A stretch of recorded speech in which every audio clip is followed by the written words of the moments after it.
Hey y'all, my name is Phoenix, and today I am going to be doing something with Puzzlcrate. However, I'm going to be doing it a little bit differently. This is going to be a video where I go ahead and solve all of the puzzles that I got in my May, June, and July crates. However, this isn't going to be a proper unboxing because I have already received those crates before this time that I'm recording.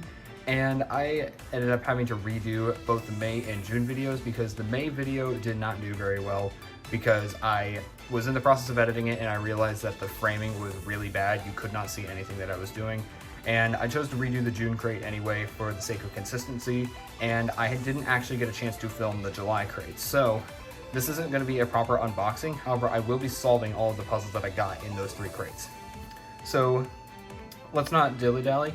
Let's go ahead and get started on the first puzzle here. This is the gear barrel. Now I'm going to also read all of the cards for each of the puzzles. So the original gear cube was designed by Oscar van Deventer with some inspiration from Bram Cohen. It was originally called the caution cube due to the fact that solvers needed to be cautions not to get their fingers caught in the gears. This barrel shape modification was created by puzzle designer Raphael Mouflin and was mass produced by Chi in 2020.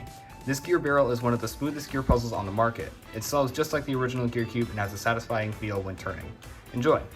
So, the gear cube really isn't that complicated of a puzzle. It's a very easy puzzle and one example of a puzzle that's a lot easier than it looks, and this solves exactly the same way. Now, this actually was a duplicate. When I got this in my May crate, I had already gotten this one. In fact, the one that you see right now, this is the one that I unboxed 3 years ago, and this was in my first ever unboxing video, so I already did have it, and I chose to give the other one to my brother because I didn't really have any idea at the time for what I would do with duplicate cubes.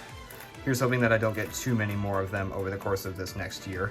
Alright, so this has been sufficiently scrambled. Let's go ahead and solve it. So the corners, they can always be solved in 4 moves or less, but I'm not going to try to figure out those 4 moves. So we have this, and then we can move this down, so I can do that. I'm going to make sure that I'm in frame this time. And then the last move to solve the corners is this, and now all the corners are solved. Now we need to move around these edges, and thankfully we only have to do that algorithm once. So we just do this, turn the top, and then repeat that one more time. Now we do unfortunately have these 4 edges on both sides that are flipped, but that's another very simple algorithm to do. So we just do this 3 times, and then the gear barrel is solved. A very simple puzzle, a very fun puzzle. I really enjoyed having this in the collection, even from the first day that I got it. And it was a little sad that I got a duplicate out of a puzzle crate, but that's okay. Next up, we're gonna move on. I've already taken these all out of the box. Give me just 1 second. Next up, we're gonna move on to the Star 3x3. This was the trickier puzzle that I got in the May crate. And it's not really anything too crazy. It's just a 3x3 that has been modified into this star shape. But it is a lot more difficult than it looks, mostly just because of the fact that it is all one color. But fortunately, there is some symmetry here, as you can see by the way. As you can see by the way that I'm holding this, if I can hold this, you can see that there is actually a line that could go right through the middle if there was one. This is a fun one. As the name suggests, this is a 3x3 that has been modified to look like a star. Every move changes the puzzle's shape. When fully scrambled, this star cube turns into a pointy and unrecognizable mess. Along with the intense shape shifting, many of the pieces look similar. This makes the star cube more difficult to solve than you might think. Note, some of the center caps are prone to popping off. Luckily, they pop back on easily, or a drop of super glue will make sure they stay secured in place. So it's not too crazy. I have solved this multiple times. In fact, every single puzzle that you will see here has been solved before, some more than others. So let's go ahead and scramble this up.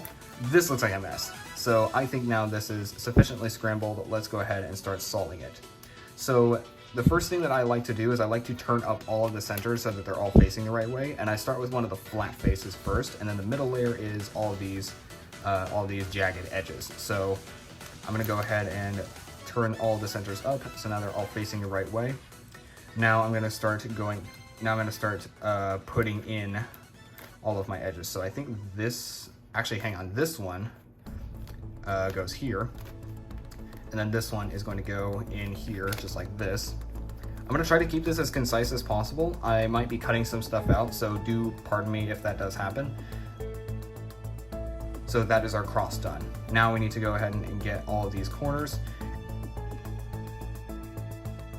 A little bit wonky, but I'm trying to stay in the middle. And then does this one fit?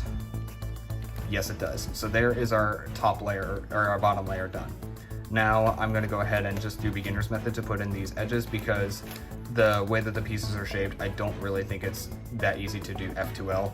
And it looks like this one's already in the right place. These two need to switch. So I'm going to go ahead and bring this one out. Now, OLL parity is also possible on this cube because 2 of the middle layer edges do not have a specified orientation. So that means you could get a case on, hold on, I'll get that in just a second. You could get a case on the top layer where one edge is flipped, and it looks like that is the case. So what we want to do when that happens is we take out either this edge or this one over here, and we need to flip it around and put it in the other way, because it does not matter which way they go in. And now we have a proper OLO case. So once again, I'm just going to do beginner's method. The way the pieces are shaped, I am not going to be able to recognize any F2L cases, not F2L, OLL, except for this one. And these caps are falling off again. So now all the pieces are oriented correctly. And actually, we really lucked out. We did not get parity. So we actually could literally just do a U-perm. Like, we could literally just do a U-perm, and then this center, we just need to rotate at the end of this. So I believe it is this one. No, it's right. I don't know which one it is. So yeah, we're just gonna go ahead and do a U-perm, like a beginner's method U-perm. And then now we just need to flip this one center, which is very easy to do. It's just 5 of these RU, R prime U moves. And the star cube is now solved. Looks very nice. I really enjoy this. I honestly really like having a star cube in my collection. It looks nice, it's fun to solve. Probably not as fun as my Bermuda house cube. I would say out of all of the puzzles that I've gotten out of my puzzle crate thus far, out of my first 7 crates, the Bermuda house cube was definitely the most fun, but this one's not far behind. Next up we have the UFO cube. So the UFO cube is just like the star cube. It's another 3x3 shape mod, but this time it is a 3x3 shape mod that's a little bit simpler. This is basically what happens when you get a hexagonal die pyramid and you chop the 2 ends of it off. So you can see these gray stickers are where the very tips of the hexagonal die pyramid used to be. And one thing that is interesting is that none of the centers actually have a specified orientation, because they're all symmetrical in color, shape, and angle.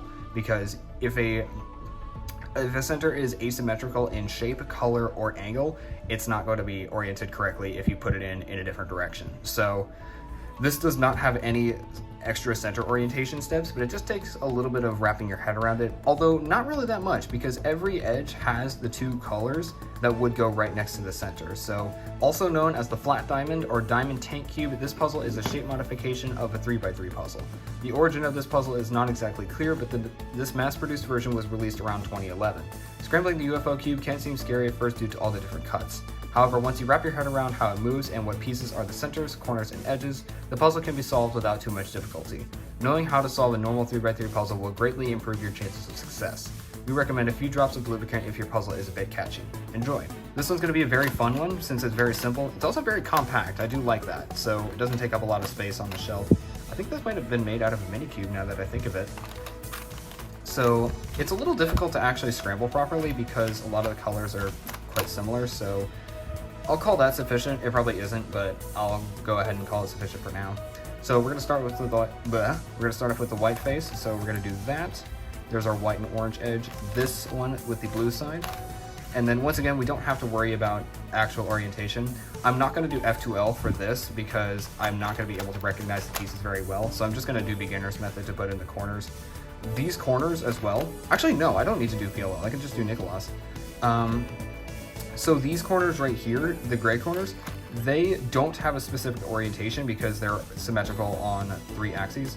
So the gray corners, it does not matter exactly, it doesn't matter where I put them. So this is a green and orange edge, so we're gonna put that in just like that. This one, actually, no, this one is next. Okay, so the red and green edge is next, and it looks like we're taking out the red and blue edge. So we're going to do this. And it just leaves the blue and orange edge, just like that. I'm looking at the colors on the edges, on like these parts of the edges, like these really skinny triangle stickers. We got an L case, so I'm just gonna do basic OLL. I'm not going to do anything advanced. And then I'm going to, it looks like this one's the only one that's in place. Actually, no, these two are in place. So I'm actually going to do a T-perm to get the edges in place real quick. All right, now all the edges are in place. This is all, actually, oh, wait a minute. Okay, so I know what the problem is. So this could be swapped with this and you would not know since they look the same, but I'm just gonna turn this up and I'm gonna do Nicholas. And then every corner is now in the correct place. So now I just need to do commutators to turn these around. And then this one, it does not matter which way it's oriented. So I can just do an inverse commutator and the UFO cube is solved. Next up, we have a puzzle that I actually was going to get in my next cubicle order, but I got it out of my crate, so I don't need to. This is the grid skube, or as it's known as by Puzzlcrate, the mental block. So it's basically a skube mod, and it basically has a bunch of it basically has this grid on top and on the bottom. But it also has a bunch of X's on the sides. Landland has a bunch of really cool shape mods. However, I think this one is one of the coolest ones. It was definitely very interesting looking at it because it is definitely reminding me a lot of the Fisher's Cube. Okay, so you can see that it is known as the mental block by Puzzlcrate, but this is one of the earlier puzzle modifications that was created by the legendary puzzle maker Tony Fisher. He created the mental block from a skewed puzzle back in 1996. Earlier in 2023, Landland mass-produced this puzzle without the permission of Tony Fisher or giving him credit for the design. Luckily, Landland and Tony Fisher have since reached an agreement, and they have given him the proper credit. The puzzle is very high in quality and turns well. The mental block turns into all kinds of crazy shapes when scrambling. The solve is very similar to solving a cube, however the shape shifting makes it a bit more difficult. Happy solving! As the card states, this is basically just a skube mod. It's very similar to the Fisher's Cube. However, unlike the Fisher's Cube, I do need to be a little bit more careful when turning it because it has exploded a few times if I turn it too harshly. So I'm going to be very gentle with this one, and it's kind of hard to get a proper scramble on this one because there are some, like, you think you were getting a proper scramble, and then there are some that just don't look scrambled. So I think this is about as good as it's going to get. So go and start off with a white face. So I'll take this orange edge out of place, or this orange corner, I guess, and then we'll put the blue one right next to it, just like that. The green one is going to go back here, and then this red one we're going to go ahead and put in just like that. Sorry, my hand's going to cover up a little bit, but I'm doing my best here. So it looks like we got this case. So let's do a sledge. Let's get very gently, and I'm trying not to add too much pressure. All right, take two. I just had to put the cube back together. It did just unfortunately explode. So I'm gonna try again. I'm gonna try to be really gentle this time. So I'm gonna be very gentle. I'm gonna try to get through this quickly, but gently as I can, because I'd rather not have the cube explode again, because I'm not gonna reassemble it a second time. If the cube pops the second time, I'm just gonna put it aside. I have solved this before, it's not that hard, I know how to do this, but if the cube pops again, I'm just gonna put it aside, reassemble it later, and call it a day. But I really hope it does not explode again.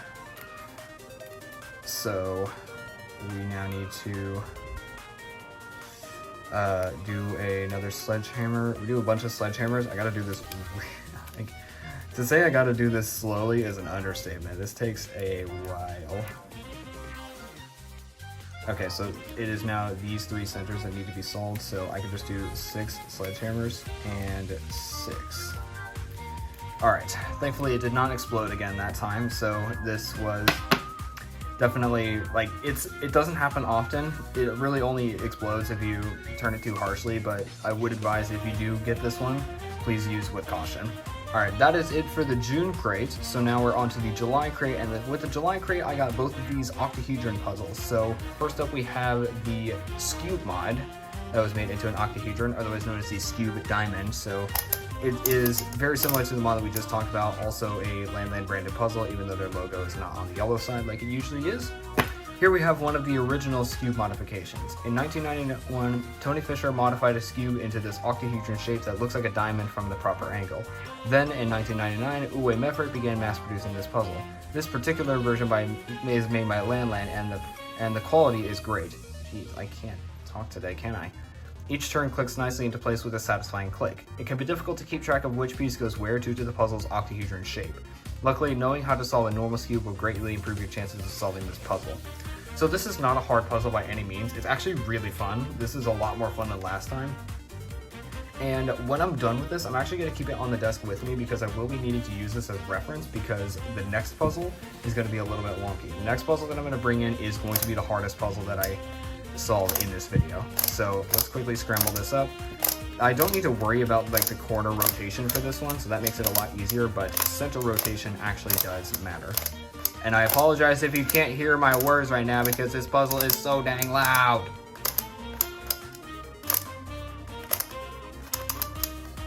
All right, that's probably good enough. So we're gonna start off with this center right here. This is in the wrong spot. So let's go ahead and move that. This is now right, this is now right. We have our top done. Now we need to add this one, which would be this, or no, it would be, no, this one's already in place. Okay, good. So now where do these others go? I think this is a Z-berm. So I'm gonna go ahead and do this. And now this needs to go on the other side, so we're gonna go ahead and do that. And then these two centers are flipped the wrong way. But since this does not have corner orientation to worry about, I can actually just do 2 sledgehammers and flip centers. And then that messed up these 2, but that was all in the plan because this will flip 4 centers at once. And now this cube diamond is solved. The 4x4 octahedron. This is a modification of a 4x4 into an octahedron shape, and it is most definitely the most difficult puzzle that I have in this entire sort of, I guess, showcase. It's not really an unboxing because I'm not opening anything up, but this is not your average 4x4. The 4x4 octahedron was invented by Jorgen Brandt in 2001 by extending and truncating the 4x4's pieces. Interestingly, rotating 2 layers at a time doesn't scramble the puzzle. Kind of. I usually like to use this as reference. This makes the puzzle very difficult to solve since you don't immediately know what color belongs on each side. This also introduces parity, which is what we call a solve case that is technically impossible due to a piece being placed in the wrong spot. Overall, it turns well but could benefit from some lubricant to prevent lockups and catching. We hope you enjoy this challenging and unique puzzle. Let's go ahead and start scrambling this up. It's not very good quality, but it is still decently nice to have this in the collection. So we're going to start off with this center right here, the green, gray, yellow, and red. So we already have green and yellow, I guess, technically, so I guess we'll start here. Where's a gray? We need a gray edge, and it looks like there is one right here. Let's go ahead and we're going to go ahead and actually do this. They added a new green, but that also is one that we're going to go ahead and displace, and now our first center is solved. And it doesn't really exactly matter where these pieces are because they are exactly the same. So now that we're done with that, that will be the equivalent of our white center. Now we're gonna flip this over, go to the other side, and we got the blue, white, purple, and orange edge.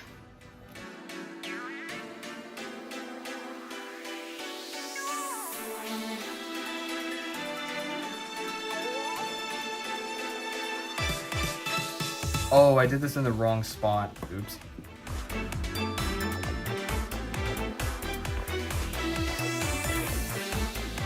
And that center is now complete. So we got 4 centers done. Now we just need to do the last 2. So we have these 2 centers to do. This one I gotta redo.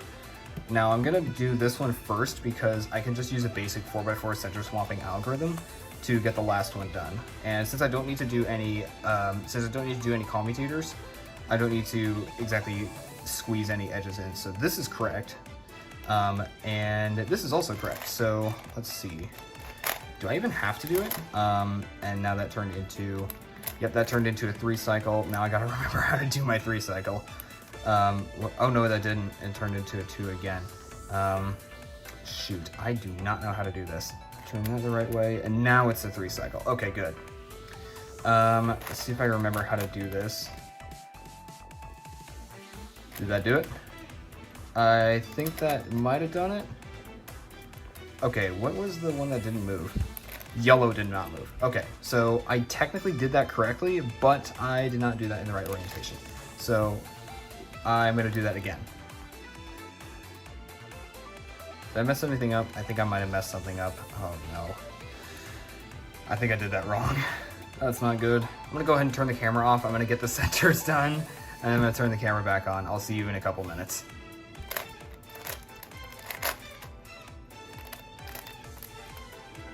Alright, well, Turns out I didn't have to do those center swap algorithms again, I just kind of happened to put it back. So now that the centers are done, we now need to go ahead and start pairing these edges, and edge pairing is also not too hard. There's a lot of identical pieces here, so it shouldn't be too difficult. So we're gonna start from here again. We need to get a yellow and a, actually, hang on.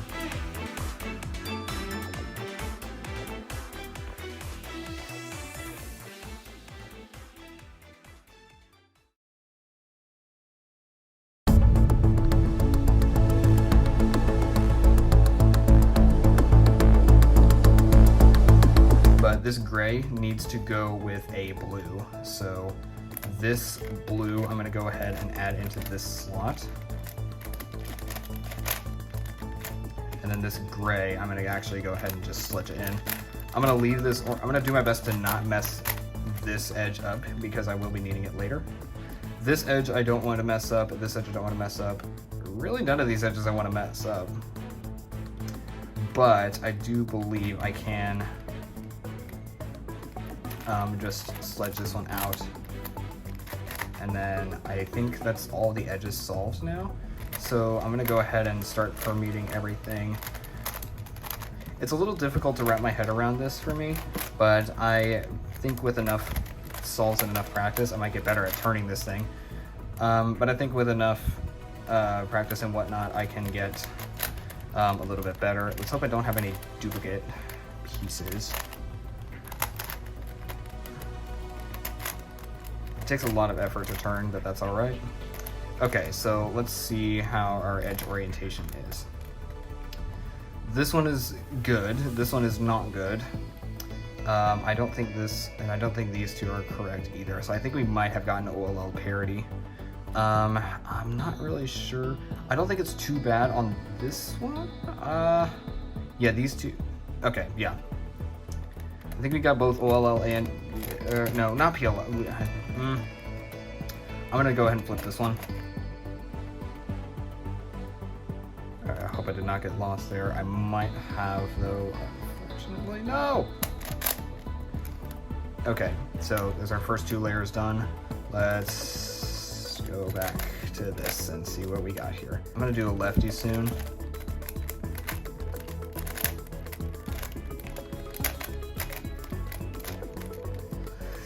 Okay, so we only have one correct again. I gotta do it again, don't I? Oh, jeez. Okay, so that did mess up this. I'm not concerned about this because I could just do a few I could just do a couple U-perms to fix that. Let's see. Let's just make sure that everything is correct. This is correct. This is correct. These two are flipped, so we got a line case. And now I'm gonna just go ahead and, I mean, this will get all the, okay, yeah. We got this down. So let's just go ahead and do Nicholas to swamp these corners, if this can turn. And then we just need to fix these two centers. So doing that is not hard. We just need to do this, and then bring that down, and then rotate this. We need to do that 5 times. And we are now finally done. So that is the 4x4 octahedron fully scrambled and solved. There's a little bit of dust on my desk. I don't know why. I'll have to clean that off for tomorrow. But yeah, that's everything from my May, June, and July puzzle crates, all scrambled and solved. I'm gonna go ahead and bring this all in frame, and I'll go ahead and do the outro. So that is about everything for this video. If you enjoyed this, then please be sure to leave a like, and if you don't want to miss anything else in the future and you want to help support me, then please consider subscribing. It doesn't cost you any money. All it takes is 2 clicks, just to hit the subscribe button and then the notification bell. And if you have anything you want to point out, just please be sure to do that in a nice way in the comments below. That'll be it for me in this video. I will see you next time. Farewell.